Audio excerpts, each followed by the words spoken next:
Hi guys and welcome to another vlog. I'm driving this. This is the second generation of the Maruti Suzuki Celerio. Straight away, let me show you the key. This is to unlock the car, this is to lock the car, and that's about it.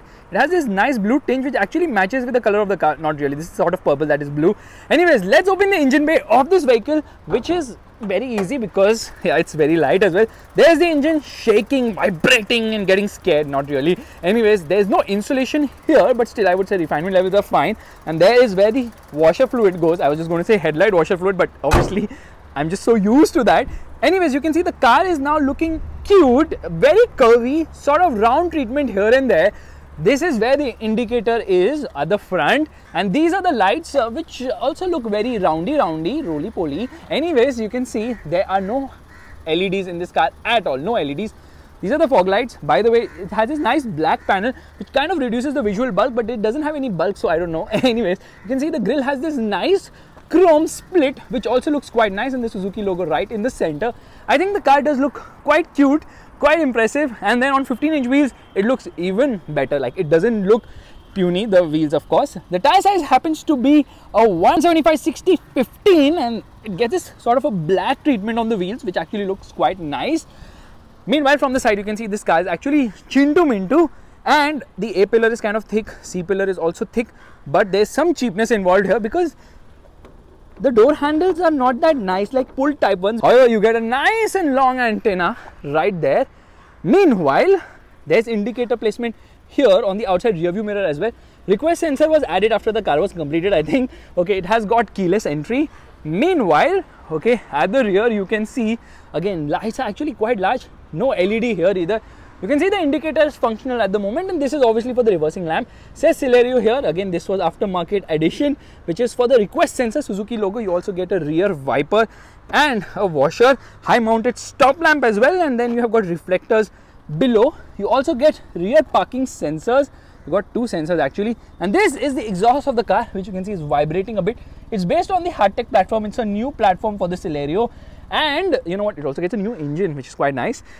So in terms of design, there's not much to talk about. Again, pull type lever, which is not that impressive. The boot is decent size, actually big enough. However, you know what, it's not wide enough and it's very high, so you have to put in some effort to throw in stuff. And the spare wheel, well, it's not an alloy and it's actually smaller sized one. So 165/70/14, nice way of cost cutting. Now there's the parcel shelf here, which I'm just going to open for the moment because the rear seat gets a split function. So 60/40 here, I can recline it to increase the boot carrying capacity even further. There you can see, now you can carry a lot more items. This is actually not as light as I expected it to be. Okay, there's a defogger as well. We are just going to put the seat back into place, or rather into position. Surprisingly, the doors actually open quite wide. Obviously not Tata Ultros wide, but this car doesn't compete with the Ultros. It competes with the Tiago. Now center passenger does not get a head, thankfully, because three people are an absolute squeeze in this car because it's not really wide enough, although it is wider than the older Celerio, which has been discontinued now, I believe, or maybe it's in tour, guys. Okay, door pockets are big enough at the rear. It says Celerio here on the mat as well, which is quite cool. I think these are optional accessories probably. No adjustable headrest in the car at all. And at the rear, it is a big pain in your neck, of course, because first and foremost, let me tell you that there's good amount of knee room and leg room on offer. Under thigh support is okay, it's not that bad, and headroom also seems kind of adequate for someone as tall as me. But you won't believe, my upper back is touching this, not my neck, because this is for short people, the way the headrest has been done, and obviously it's not safe if you get rear-ended. So this is something which should be banned by the government, of giving fixed headrest just to save on cost. You can see the dashboard design, that's also quite nice. And power window controls are here in the center for the rear passenger, so you do have to stretch a bit, and like I told you, three people will be a tight fit, although this is almost flat. It's not completely flat, it's kind of flat. Seats are nice, I would say they are comfortable enough, and then there's some amount of storage space on the parcel shelf as well. There's a handle to hold onto, and that's about it. Let's just get out now. This car is absolutely full of hard plastic. There's so many hard plastics. I know it's a very light car, so you can just like, you know, here, okay, let's go, keep moving. You can just push it like this and it will keep going. That is the kind of weight, or rather the lack of weight in this car. There's a request sensor on the other side, unlike Hyundai, which does not do that. Okay, under the co-passenger seat there is rows, because under the driver's seat there is jack. Okay, now it gets height adjust function for the driver's seat, which is nice, which takes in quite a lot of effort if you want to go from the highest height position to the lowest one. Here I am continuously doing it. Okay, ignore the sounds, it's not what you think it is. And yeah, there we are. Again, no adjustable headrest at the front, but seats are comfortable enough at the front. Lack of adjustable headrest at the front can be forgiven, but not at the rear. No.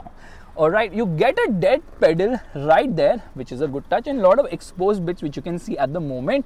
This is, I think, for the headlight leveler. This is the engine start-stop button. This is for the auto stop-start system, and these are the controls for the outside rear view mirror adjustment. You know what? You can actually close the mirrors from inside, which is a handy feature when you're parking the car in a tight spot. So I'm just going to open it at the moment. Door pockets at the front are also big enough, and then you can store some papers or files or whatever of that sort in case you use any of that. Hard plastics almost everywhere inside this car. Okay, you must have noticed there are no switches here on the doors. No. This car does not go off-road, and you know that it doesn't need any switches, so the doors can be removed. There's just like an ergonomic disaster in this car that they have put everything like haphazard.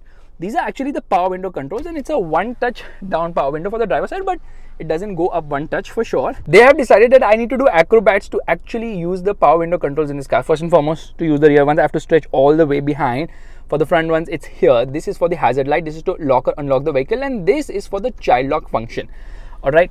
Here you can see there's storage space. There are twin cup holders. There is a storage space here for your phone as well, and there is a 12-volt charging socket along with the USB and aux plug as well, which is useful because this actually works with Apple CarPlay and Android Auto connectivity. The gear lever is nice. It has this sort of a chrome treatment around. This is the handbrake of the vehicle. When not engaged, the car can move ahead or behind automatically. Okay, the glove box is actually decent size, but it's kind of flimsy. Okay, after some time, this is going to start rattling for sure, and there's some design treatment here which actually looks quite nice. So yeah, but this is not useful. You can't keep any stuff here. It gets dual airbags, it gets ABS, it gets seatbelt reminders, rear parking sensors, but there's no reverse parking camera, which is a big bummer because you would expect it at this price point, although it has this display for the rear parking sensors, which is kind of nice. Alright, these are the controls for the air conditioning. Air conditioning is an absolute chiller in this car. The steering wheel is adjustable only for height, of course, and that's something which you would expect at this price point, nothing more. These are the controls for the audio system. So this is actually for the audio system. This is to get into mute, and this is to pick up or decline a call, and there is voice commands as well. But when you press this button, it says pair your phone because this is a disconnected car. In order to connect the car, you need to connect your phone, and through Apple CarPlay or Android Auto connectivity, using the internet on your phone, it's able to manage stuff. Okay, here it tells you the fuel efficiency of the car, 11.6 kilometers per liter, which is not even close to the claimed mileage which Maruti Suzuki says. Anyways, you can connect your phone, and I mean, this is the Smart Play Studio system. It's a 7-inch unit. It's fantastic. It's very easy to operate. In fact, let's listen to an audio right away, which means I'm going to use the volume button.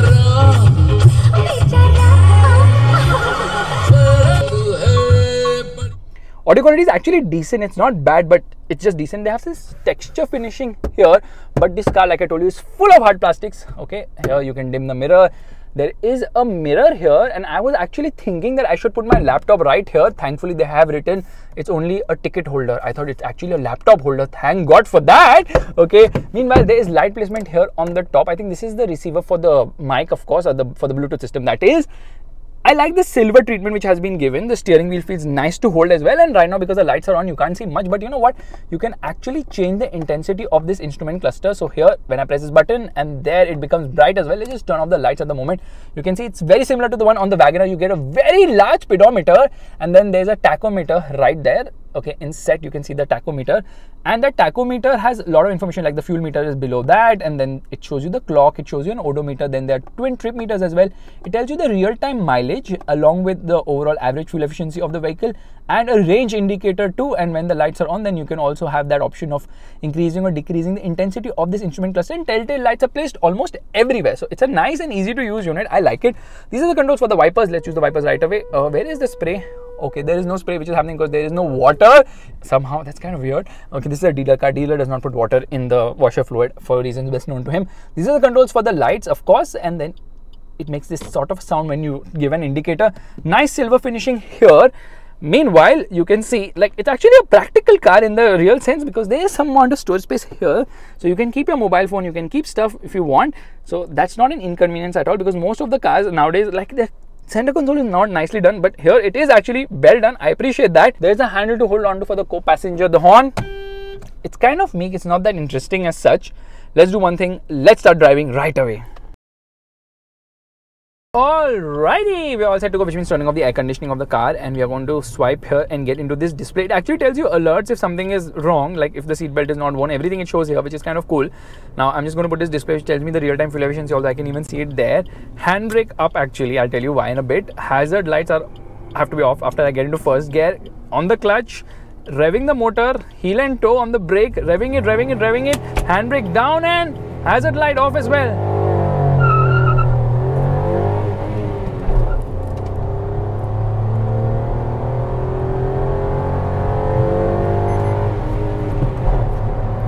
Oh yes, we've got a new engine here, a new platform, new engine. The result is not much different. It actually drives like the old Celerio only. I can't really make out if... Okay, I told you now this is going to rattle and open on bumps, and there it has already happened. So yeah, this is actually a new car and such things are happening. 3,303 kilometers is what it has exactly done in its life. Now the new engine happens to be the K10C. K10 means 1 liter, 3-cylinder engine. C, I think, is for the dual jet. So it has got 2 injectors per cylinder, resulting in better air and fuel combustion and mixture, resulting in better efficiency and maybe better performance as well. But power and torque has gone down by 1. So now it's producing 1 horsepower less and also 1 Newton meter less torque. Overall output is actually 67 horsepower at 5,500 RPM. Meanwhile, the torque output happens to be it is 89 Newton meters at 3,500 RPM. But you know what? The engine is very smooth. It's very refined. Now I'm going to just come into higher gear.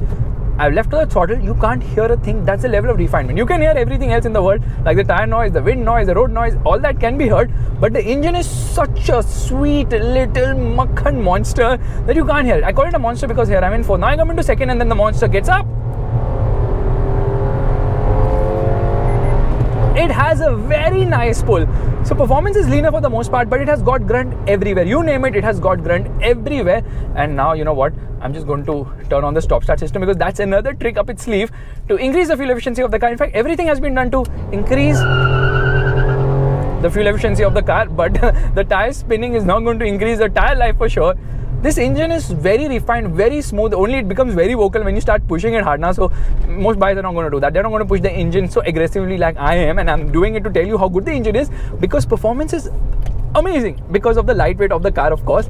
And Suzuki really knows how to make an engine. At least smaller engines, nobody beats Suzuki in that regard. Bigger engines, nobody beats the Americans. And mid-level engines, nobody beats the Germans.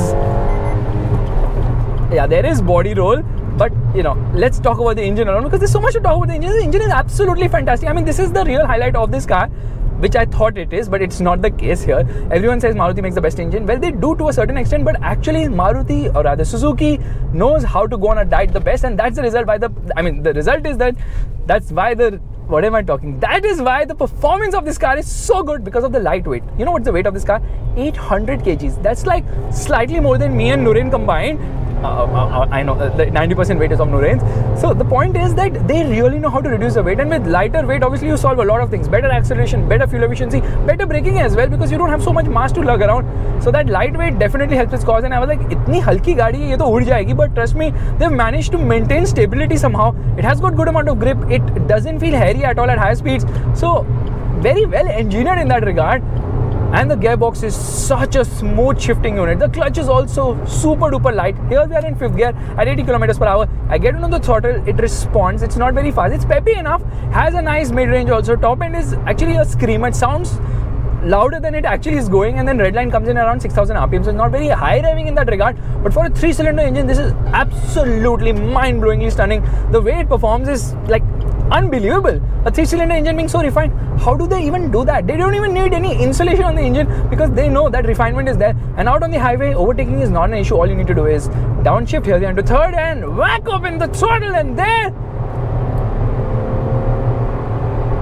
Yeah, now we are at 100. So it does perform quite nicely. In fact, the top speed is around 150 kilometers per hour, which is decent enough. Only thing is you really don't want to go near the top speed because then it becomes a bit shaky because of its weight. But for the most part, I would say it's amazing. The engine is super duper awesome, and performance is also nothing to complain about. But the problem is, you know, the WagonR with a 1.2 liter engine is actually cheaper than the Celerio. So they're charging a premium for what? I have no clue whatsoever. Now the ride is actually nice, but because the suspension is really on the softer side, the ride becomes worse as the speed increases. So at low speeds, because of the soft suspension, it absorbs everything in its stride. But at higher speeds, you hit a bump, oh my god, it's going to crash through it. So they could have actually made the suspension a bit more stiffer, but I believe they know most people are going to be driving it in the city, and for the urban runabout, the ride is actually quite nice and very impressive there. Now you see, a little higher speed, you can feel all the expansion joints on the road. Braking performance is also quite nice. Handling is, what do I say, bad. Because the steering wheel is one of the worst I've witnessed in any car. I don't know how they are not able to make a steering wheel which has any sort of feel or feedback. This steering has zero feel, zero feedback, zero response. You don't know where the wheels are. You don't know if they are connected also. I mean, it is so freaking vague. Doesn't self-center as well. Come on, Maruti, you can do a much better job, considering the steering wheel on the OG Swift as well as on the older Maruti cars was absolutely fantastic. And then they decided, let's ruin the driving experience for everybody. Let's make a super vague steering wheel, and that's what it is. Now we're going to do a brake test here, which means hazard lights on. And Nurin, are you ready? Yeah, the tires make some sound when you apply heavy brakes. I didn't go all heavy, but you could hear the tires. I panicked myself. Here we are into first gear. Yeah, I'm going to rev the nuts out of this engine and revving the motor. Okay, it has a limiter at 5000 RPM. Hazard light off. Yeah, it kind of revs very fast. Engine is so good. This is the most enjoyable part of this car, is the engine. Now they have an automatic gearbox option as well, and the reason I don't like the Celerio much is because they got that amazingly, stupendously stupid AMT gearbox to India. Yeah, the Celerio was the first car to get the AMT box, and now everybody followed like herd mentality. I don't like the gearbox, the AMT one, because it has this lag between shifts and whatever, but it's actually quite cost effective and then also helps in better fuel efficiency of the car. That's why AMTs have become popular thanks to the Celerio, or maybe not. Anyways, you know what, the AMT also has hill start assist, which is a boon, and they've also improved the AMT quite a bit, so it no longer feels as laggy. Only thing is, you don't need to go full throttle. Once you go full throttle, you realize something is wrong, very wrong in this car. So drive it sedately. This car is an absolute joy. Drive it near the limit, you realize there is body roll. The steering is kind of bad. Not kind, I was going to use another word, but I was like, it's not right to use the word right for the steering wheel, because that's just like wrong. But you get the drift how the steering wheel is. It could have been so much better. It just doesn't feel connected to the car, and that's the reason we don't want to push it. Although the engine is such a joy to use. I was telling you, the weight reduction is such a good thing. Because of the lighter weight of this car is able to go further and further in terms of fuel efficiency, and there's a CNG option as well. So you're going to pay 57,000 rupees more for automatic options when compared to the manual ones, and then you're going to pay around 82,000 rupees more for the CNG, and all the prices are obviously on road Mumbai when I compare it. So there are actually 8 variants on offer. 4 are for the manual. So there's an LXI, there's a VXI, there's a ZXI, there's a ZXI Plus, and then you get 3 variants for the automatic. So you get the VXI AMT, you get the ZXI AMT, and the ZXI Plus AMT as well, and then there's one variant for the CNG which is available in the VXI trim. The price range of this car is between 6 lakhs to 8.05 lakhs on road Mumbai between all the 8 variants, and the most expensive variant happens to be obviously the ZXI Plus automatic, and the variant I'm driving right now, which is the ZXI Plus manual, is priced around 7.5 lakh rupees, 7.43 lakh, something about that. So overall, I would say that this is actually the best variant to opt for, and we are going to get hard onto the brakes so we can test the brakes again. Yeah, that's sure-footed. Hazard light on, revving the motor, and off we go. I am just imagining what would be the kind of wheel spin offered by the lower variants which have smaller size tires. And there's another thing about physics I learned when I was studying about the Celerio, is that the lighter you are, the more efficient you get. But I didn't know it's going to be such a massive difference. Like, the difference is absolutely crazy in terms of fuel efficiency between variants. So the VXI automatic happens to be the most efficient variant of the Celerio, and also the most fuel efficient car in India, with a claimed mileage of almost 27 kilometers per liter. AI, how do you do that? Please tell me also how to drive so efficiently. In fact, I think when Tesla long range would be available in India, ARI would be able to take it to almost 10 million kilometers on one charge, because I don't know how do they manage, maybe down a cliff, but whatever. The point is that you cannot get 27 kilometers per liter in the real world. It's very detached from the real world fuel efficiency of the car, because here it's saying 11.7 kilometers per liter, and the mileage was around 11.8 kilometers per liter when I got the car. So it's not like I've sucked all the fuel out, or probably I have, but that's not the point. The point is that the one I'm driving returns almost 25 kilometers per liter. So how is there a difference of 2 freaking kilometers per liter between variants of a car? How? Well, it's to do with the tire size, and it has also to do with the weight of the vehicle. Well, that makes a lot of sense. That's the reason you should throw out everything from the car, including probably yourself. Anyways, here we're going to get downshift 3rd gear. I'm going to get into 5th, and at 100 kilometers per hour in 5th gear, it's hovering around 2747 RPM, which makes the engine very relaxed. The engine is very relaxed actually. Engine doesn't take any stress whatsoever. what takes the stress is the chassis, because it makes sounds from everywhere. It's based on the hardtech platform. Somehow insulation could be a lot better. I'm not too sure how this car is going to fare in terms of safety. So I would say if you're looking for safety, this is not the car you should get, unless and until it gets tested by Global NCAP and fares very well. But considering the lightweight of the car and the light build of the car, I don't think it's going to fare that well either. However, Tata Tiago will suffice in terms of safety, of course. And if you're looking for performance, well, you can get the Wagoner, because the 1.2 litre engine Wagoner with 4 cylinders, more power, better performance, and a lot more headroom inside and a lot more space overall, is actually cheaper than the Celerio. So what is the premium for? I'm not understanding. It's very simple. Maruti Suzuki has 447 small cars on sale right now, and they just want to like somehow not cannibalize each other. That's the reason they have to differentiate it in terms of pricing, and that's what they have done with the Celerio as well.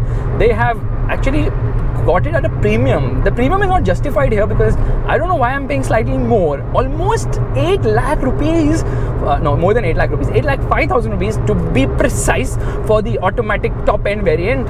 It's a lot of money for what is not exactly a lot of car. Yeah, it looks better. In fact, I was like, oh, it looks so nice and cute. Nurin is like, why is the car having dents? So it kind of looks like it is having dents because of the cuts and creases all around. And then from certain angles, I'm like, does it look like the Etios a bit? Probably yes. Here we are, third gear.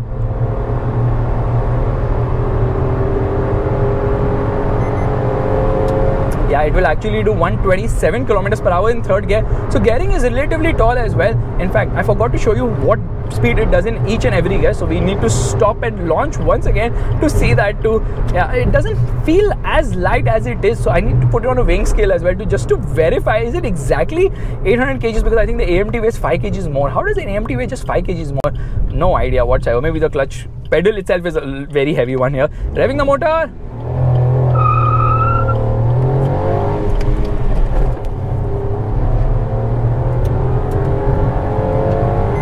Yeah, first gear does I think 45, in second gear it does around 85 kilometers per hour. In third gear it will get you to approximately 127 kilometers per hour, and in fourth gear it will take you to almost 144 kilometers per hour, and in fifth gear maybe you will touch 160 kilometers per hour if you have an assist with better wind probably, and aerodynamics as well.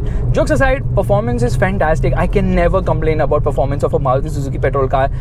Actually, I would never even complain about a diesel powered Maruti Suzuki car, because it's no longer on sale actually. The thing is, this vlog could have been over long back, but I have to show you one small thing about this vehicle which is very terrible. That's the reason I'm just dragging. But if you like this vlog, you can already give it a thumbs up and leave, and bye bye Tata. But if you're still sticking around, let me show you that the steering does not self-center at all. That's very weird. The steering wheel requires that both the hands are here all the time. So yeah, that's kind of a safety feature, that nobody leaves the steering wheel ever at all, because usually when you take a U-turn, you're like, okay fine, now the U-turn is happening, let me just like take it easy baby. But no, nothing of that sort happens here. So I've told the steering which is very light. This car is super easy to maneuver, very light steering wheel. It's very easy to park as well. So it excels in terms of being a city car. But when you want to take a U-turn, oh my god, trust me on this, the lack of self-centering is a big problem, and no one's going to stop for me, because come on guys, I've paid 8 lakh rupees for a Celerio. Thodi to respect dikhao yaar. Okay, now finally a Wagoner is coming. That person understands my emotions. Still, he doesn't stop for me. But anyways, here you can see I'm turning around, and then yeah, steering wheel will oh my goodness, I think, you know what, it didn't come back.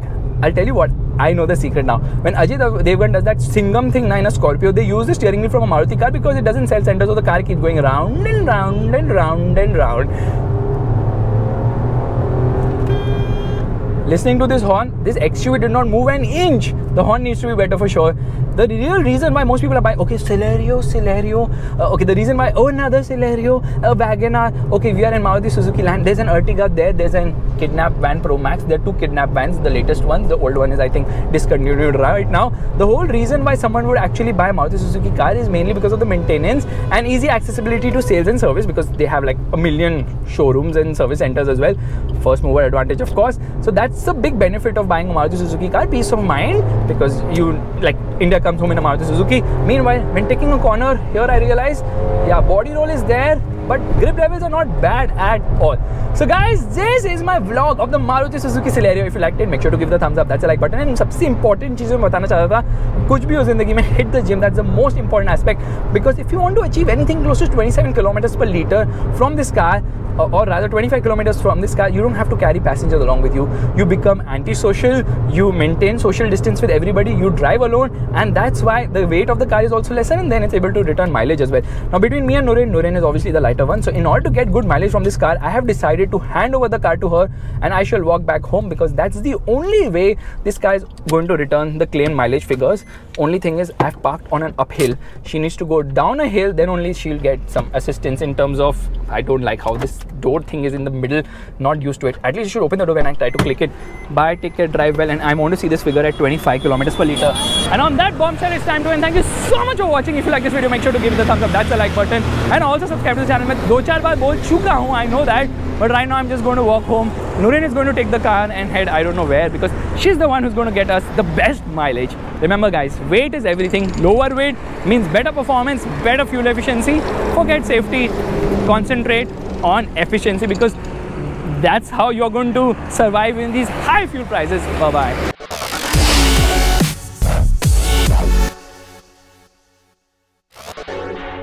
Arey, wait, I was just kidding. It was only for the camera. Oh my god, she's leaving me and going. I'll have to run 10 kilometers home. She's actually going.